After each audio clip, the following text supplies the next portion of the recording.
Welcome to the Church of Ultimate Happiness in my little corner of the universe.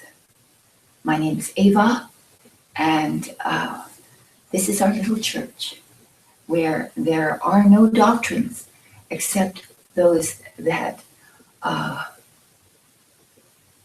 elevate us to the highest level of happiness possible.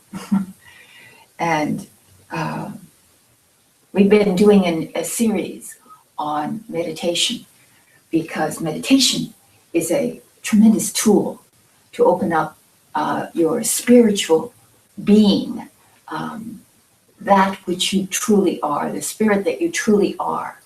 It allows you to become familiar and recognize the tremendous potential, spiritual and personal potential that you really have, and that ultimately leads to tremendous amount of happiness and joy and many other things as well. So, but hold on.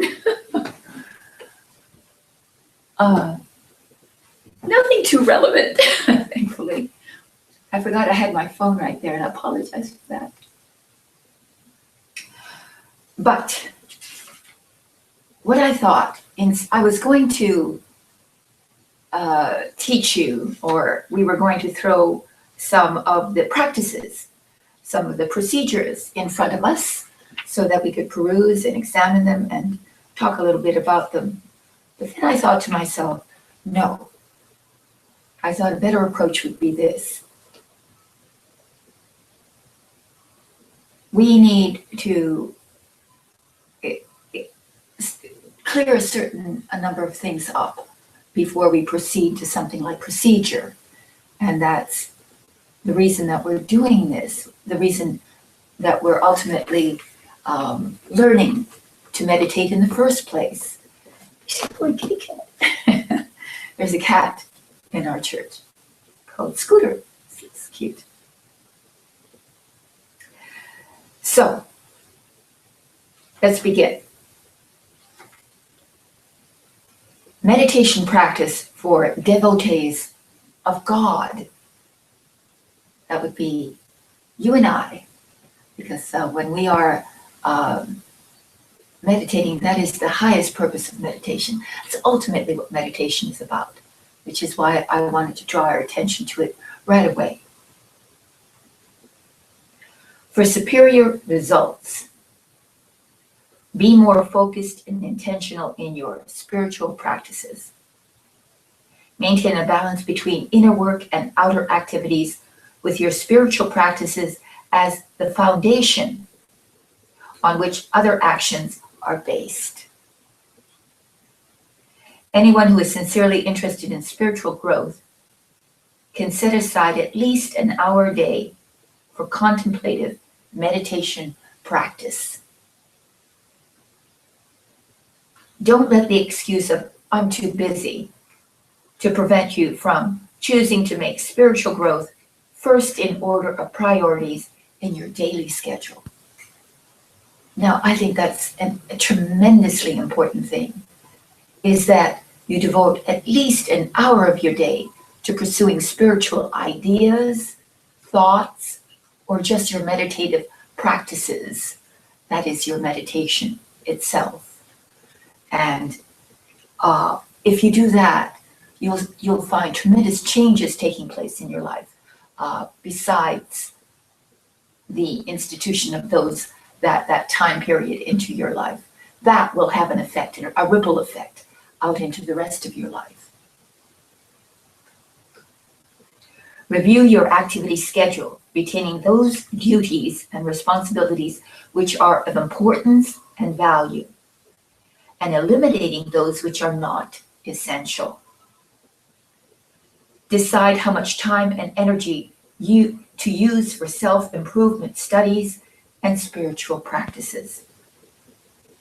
Then decide how much time and energy to allot for family and social interaction, work, charitable activities, leisure, sleep, self-care routines. and for whatever else you consider to be necessary or worthwhile. Discipline yourself so that you are able to easily accomplish everything with relative ease. Plan your day.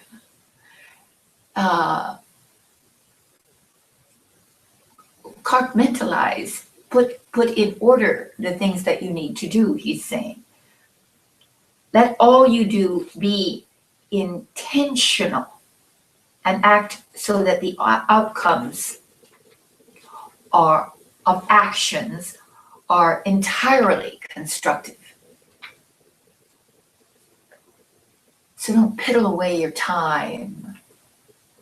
Oh, certainly you can go and look for a beautiful dress to wear, or find that interesting book to read, or watch that television show that everybody's been talking about. You have time for that too, but not all your time. Make time for essential things as well, he's saying, amongst all those other things that you do. Put your attention, thoughts, feelings, actions, and resources where your heart is, your being is. He's advocating for you to live from your being, from soul awareness. We could easily determine what is important to us by how we live, by what we choose to do with our energy, abilities, resources, and available time. You need not be concerned about what other people think. Maintain friendly, supportive relationships with people with whom you choose to share your life while maintaining your spiritual integrity. Fight for your spiritual integrity. Don't let others steal it from you or belittle it or demean it in any way. Your spiritual growth practices are personal and private. You don't have to go around sharing your meditative experiences with everyone, sort of giving them an opportunity to come in and perhaps even criticize your spiritual experiences and demean it in some way. Keep it private.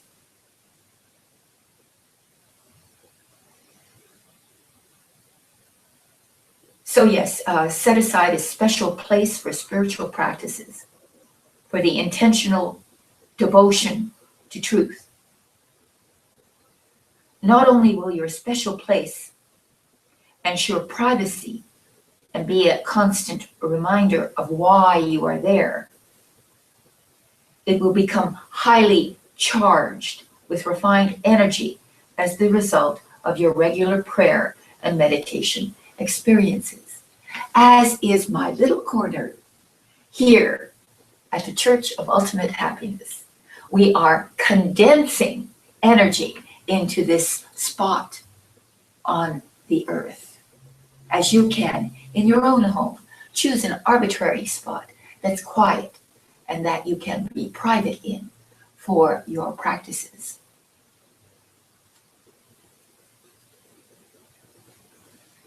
Keep your special place clean and simple. You'll be elevated and inspired with devotion to your highest purposes when you go there.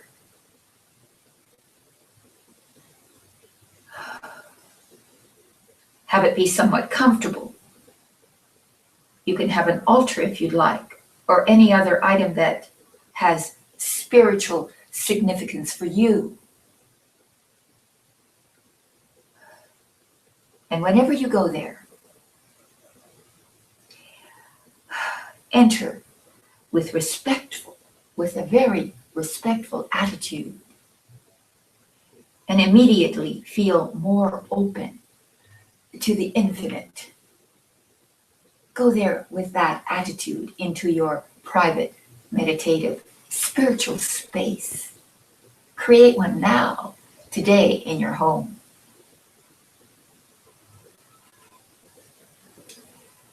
Hello! Say hello to everyone out there. Kitty, kitty. How's Scooter? We have a visitor. Can you see your tail? Helpful guidelines for committed devotees in the spiritual path,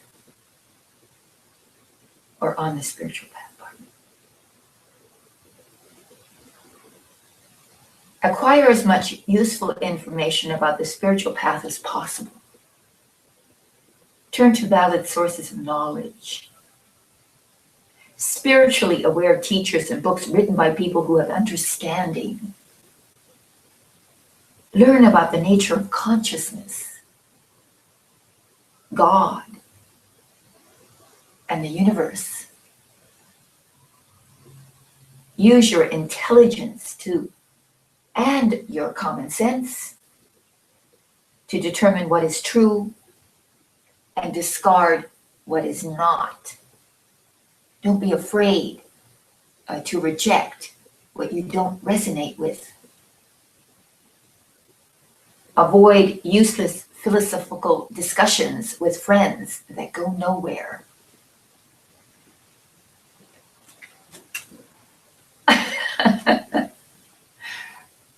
Kitty cat is going into the present box. So cute. Scooter. I don't think Scooter has the reverence that we do for the subject. Let me continue. So, avoid useless philosophical discussions. Well, of course. And I'd say when the people come to the door with their religious information and they want to chat with you, well, you can if you'd like to get to know them and be friends, but it's not a serious place, really, to discuss matters that are so deep, so private, so a matter of evolutionary growth and understanding. When insight reveals the fallacy of beliefs that you may have, and sometimes you come across the truth and it sort of wakes you up and says, well, you know, maybe what I thought before isn't right. Then just discard it. Don't be holding on to a belief that fails to pass your reason, your ultimate sense of rightness and truth.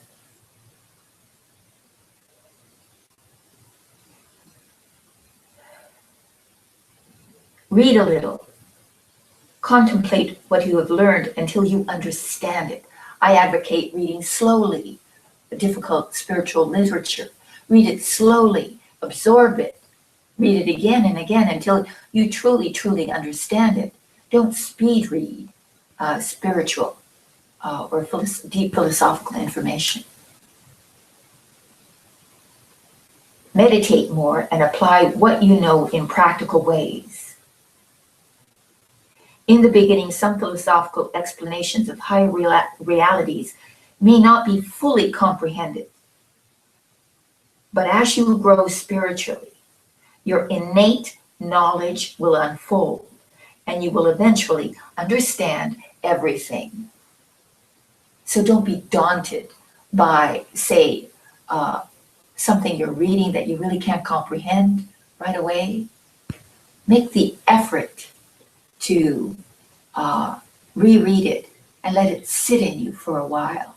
And eventually it will come to a deeper part of you and you will know what it means, what it's talking about. All right. As you grow spiritually, your innate knowledge will unfold and you will eventually understand everything. As a soul, a spiritual being identified with mind and matter, your life forces blend with your mind and body to energize and enliven them. The initial connection is at the medulla oblongata, at the base of your brain. From there, life forces flow from the brain downward and are distributed through the vital centers along the spine and into the body. The Sanskrit word for these centers is chakra, which means wheel. Descending life force, or prana. Changes in frequency influence at each center to perform various functions in the subtle and physical bodies. For the meditator, two flows of prana are of interest. The descending flow, which carries life force down the spinal pathway, and the ascending flow, which reverses it back to the brain. During the early stages of meditation practice, it is helpful to identify with the ascending flow and encourage its actions, the flow upward. As we try to ascend in thought and in spiritual understanding, it's better to visualize that movement up.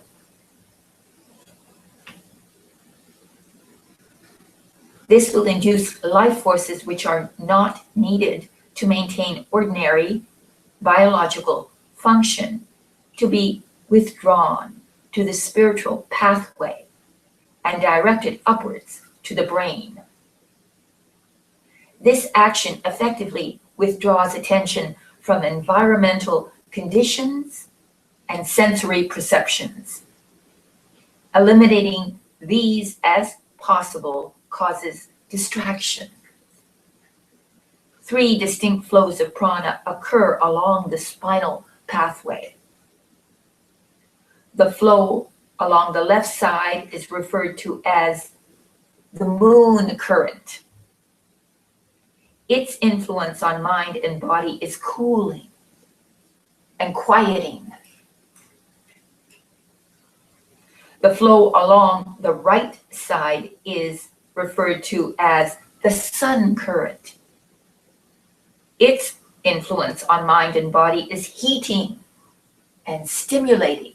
Just the opposite, you see. When these flows are harmonized, prana flows are more influential through the central pathway. The Sanskrit word for this channel is shashhumna, the radiant path. During the course of a 24-hour day, prana ordinarily flows with greater dominance through either the right or the left spinal channel for approximately 2 hours when one is in a healthy condition. Physical, emotional, or mental circumstances can change this rhythm. When the flow is dominant in the left channel, airflow is also dominant through the left nostril. When the flow is dominant in the right channel, airflow is also dominant through the right nostril. So you can tell where it is by where you are breathing primarily through your right or your left nostril, whether the right channel or the left channel is being activated, which it alternates every 2 hours.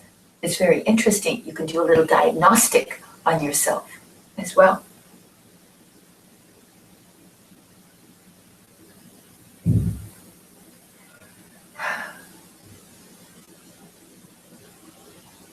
An interesting physiological condition is involved with this process.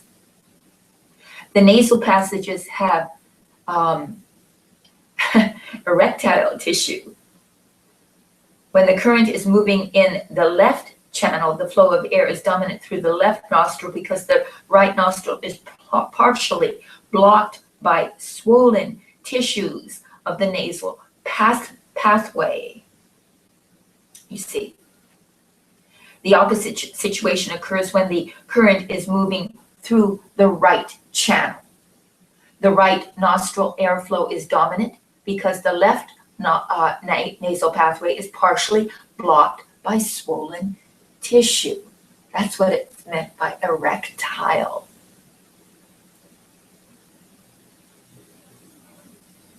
When right nostril breathing is dominant, one tends to be more outgoing, goal-oriented, intellectually discerning, and inclined to make decisions easily.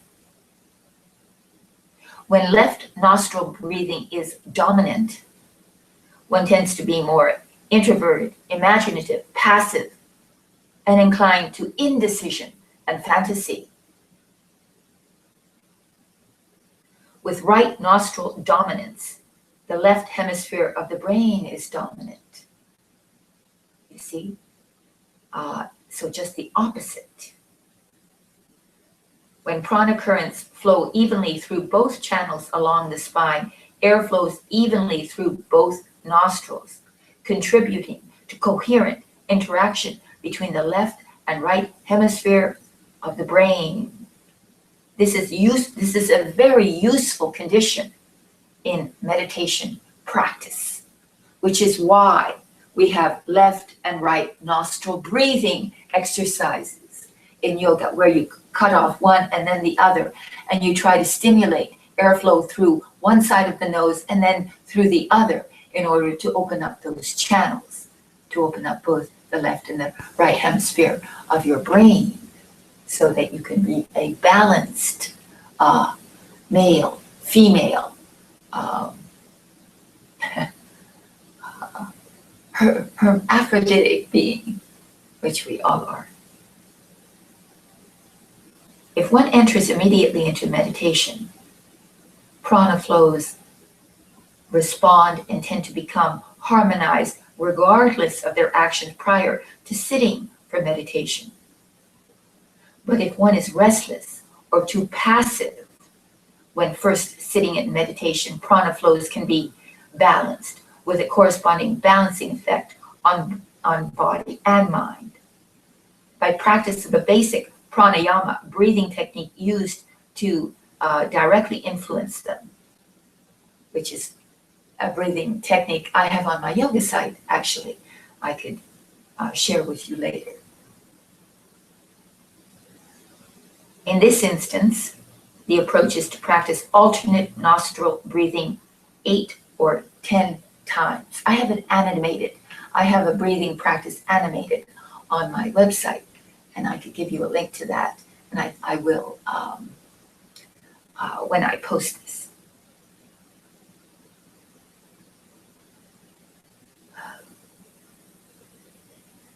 A good time to do this is just after sitting, before starting your meditation routine. He's talking about the alternate nostril breathing. Okay.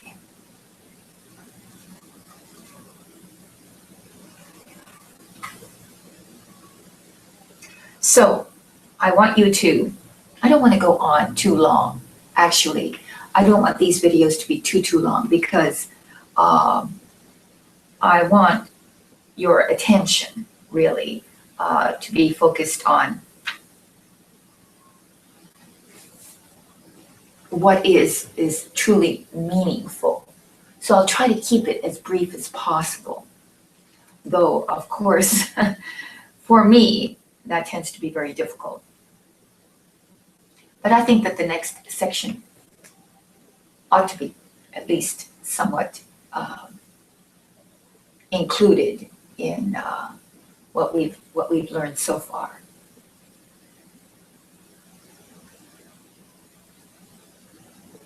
satisfying our desire to know God. Yes, it's true. We all have a desire to know God.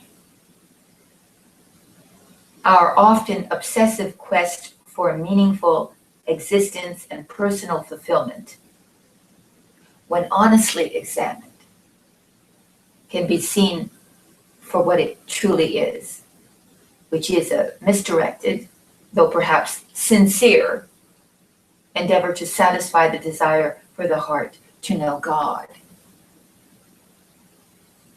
To deny this is to continue an agenda of purposeless behaviors, which perpetuate circumstances that reflect the emptiness of our lives. But in our darkness, there shines an eternal ray of hope. When we can admit to our need for understanding, when we follow the urgings of our innermost nature, we can immediately awaken to knowledge of ourselves and of God, and live with inspired conviction to know God as God is, not as we may have imagined God to be, is to have all our delusions and illusions forever banished. It is because of our delusions and illusions that the soul's perception and experience of God is veiled or obscured. Delusions are erroneous or invalid beliefs. Illusions are misperceptions. The primary delusion that spiritually unawake people have is that they are human creatures independent of God. That's the number one mistake of those who are not spiritually enlightened. They think they are separate from God. This causes them to believe themselves to be mortal beings that are born, endure for a while, and then die. Believing this, they either grasp at life, feel themselves to be victims of circumstances, put up with unpleasant or oppressive conditions and relationships, dramatize neurotic or psychotic behaviors, or they sink into nearly unconscious apathy. And how many have done all or some of this?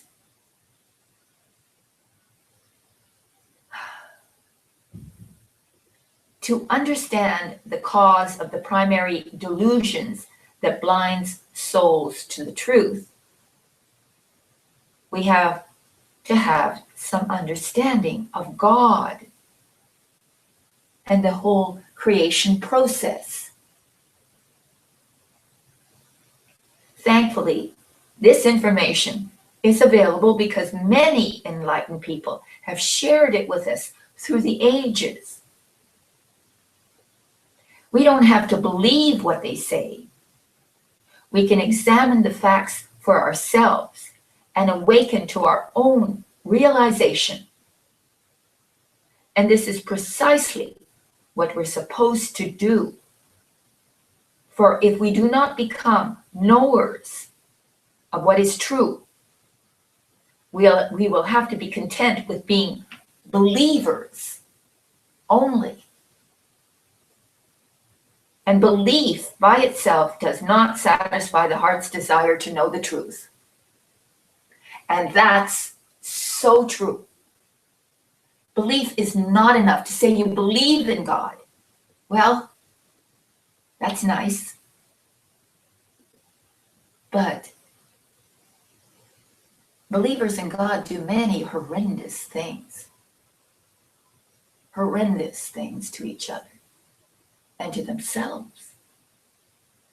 Believing in God is not enough to change you as a human being. The experience of God is what can change you.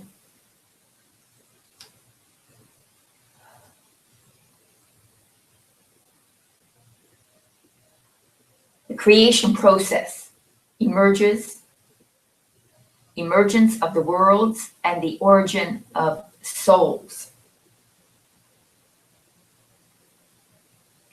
Something does not come out of nothing. Unlike they say the Big Bang came out of nothing. Well, there's a leap of faith, isn't it? So something does not come out of nothing. The universe was not produced by a cosmic whim, and it is not an illusion. It is not a figment of our imagination, and it will not disappear when we cease to perceive it. While not an illusion, material realms are illusory because what we ordinarily see is not their entirety. Visual perception involves the reception of electromagnetic energy by our eyes. This kind of energy travels in waves, which vary in length. Some electromagnetic waves called gamma rays are extremely short, measuring only about 4/10 trillionth of an inch in length. In contrast, electromagnetic waves used for oceanic broadcasts are over 18 miles long. In between are the wavelengths used for X-rays, infrared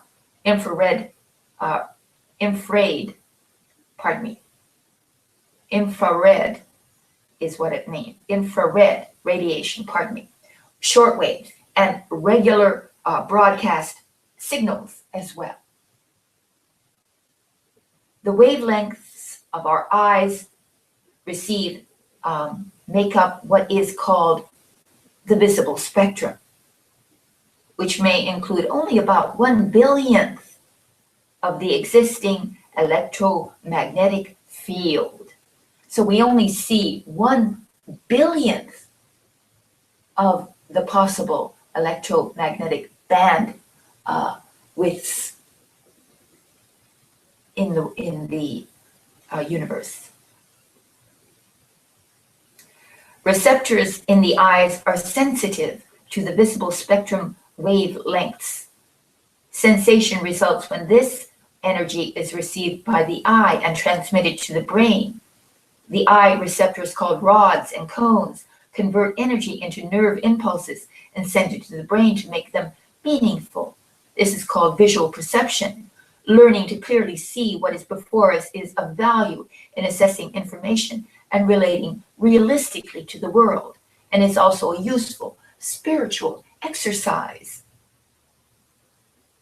When we do not clearly perceive and correctly interpret what we see and hear, we are at a disadvantage because we are not then in direct communication with our environment. Most failures to perceive clearly are due to inattention or avoidance. That is, we either do not care to observe or we do not want to do so. Even when new information is available to us, because our personal observation or when communicated to us by another person, we may not actually receive the communication because of inattention or refusal to believe what is presented. This often occurs when new information confronts our habit-bound mental attitude. We may reject useful information or debate its validity rather than open our minds to the possibility that it is true and perhaps of value to us.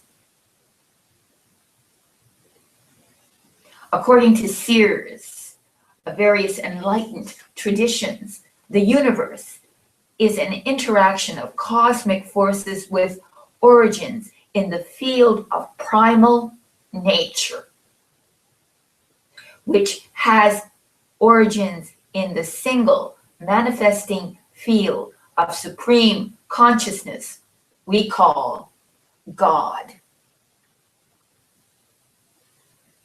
Out of this field, sometimes referred to as the Godhead, a flow of creative force is projected that by a process of self-referral expresses as the field of primal nature. This we self-refer the same energy, the God energy, and that becomes primal, our primal nature. The substance of which the universe is produced. In its primary state, it is comprised of the original creative force, the word Om or Om, space, time, and the particles of the cosmic force. From this primal substance, all universal manifestations are produced. The Sanskrit word for this substance is Maya, from the word or the verb root ma, which means to measure, to limit, to give form. The word is used to refer to the primal substance and its actions, and is sometimes used to refer to illusory circumstances. In the first instance of use, this word, ma, or Maya, the world is nothing but Maya in manifestation, or we don't really understand everything that we're looking at, so it has an illusory quality to it. And in the second instance, the devotee's powers of perception are obscured by mistaken perceptions of what is observed and by delusion, untrue beliefs about what is perceived or thought about. So we say it's Maya, illusion. When the light of the Spirit of God shines on the field of primal nature, its reflections become individualized or specialized as souls. Souls being rays of God's consciousness never become independent or separate from God. When souls become identified with the field of primal nature, their intuitive powers are diminished, causing them to be deluded. And delusion or partial unconsciousness results in attachments to external things. This is how souls become involved with the creation process and proceed to play their varied roles in the drama of life. The drama of life being a return to an understanding of your connection, your godness inside, your goddess. We women are goddess inside.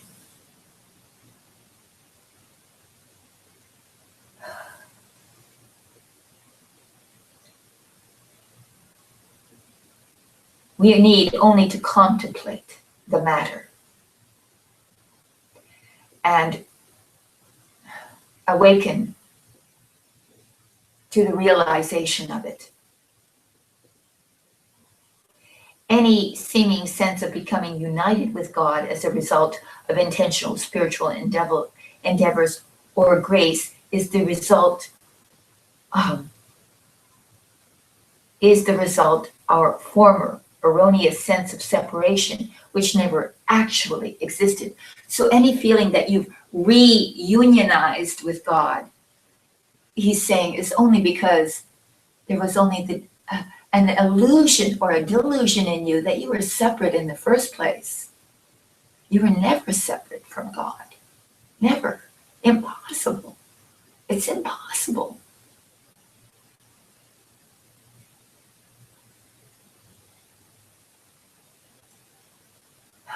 From the realm of primal nature, creative energy flows outward to manifest the worlds, producing a cosmic mental field, sometimes referred to as cosmic or universal mind, and fine, subtle, and gross realms.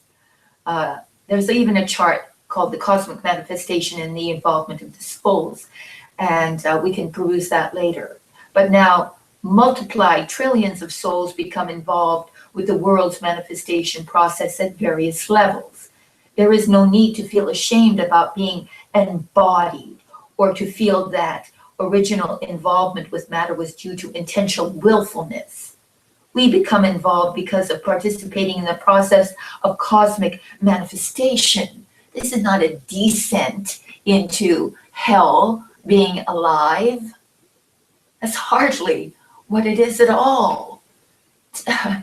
It's the opposite.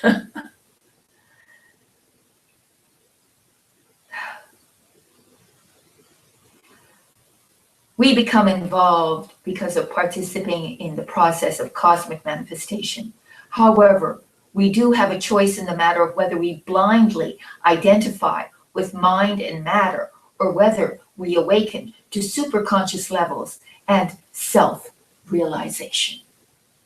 Because God is the only expressive reality of supreme consciousness, there is no intelligently directed power in conflict with God's actions. There is no personified evil force attempting to thwart evolutionary process or to tempt souls away from their spiritual growth path of destined soul awakening. No, there isn't.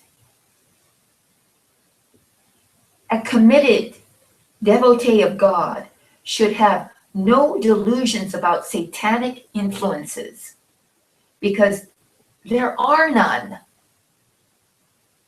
There are none. None. Wake up.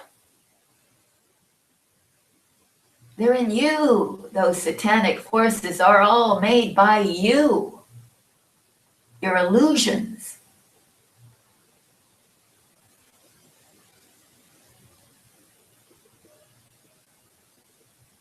Any personal problems or challenges one might have are due to lack of right understanding, which can result in illusory perceptions and misguided actions. When illusions are banished and right actions are implemented, only effortless harmony with the universe results.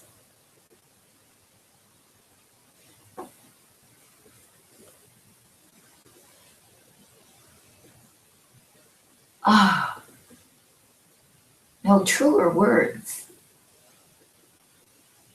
And so I'm going to leave you with that.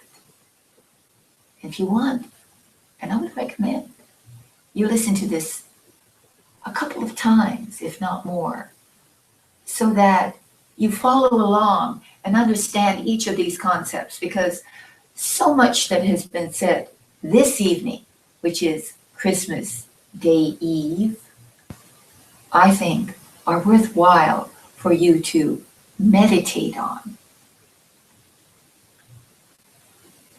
So, thank you for coming to my little corner of the universe here at the Church of Ultimate Happiness. And please, we are sponsored by Ava and Trudy's Virtual Tarot. And if you'd like to donate to our little church, you can do so by procuring a reading from us, in which you may ask for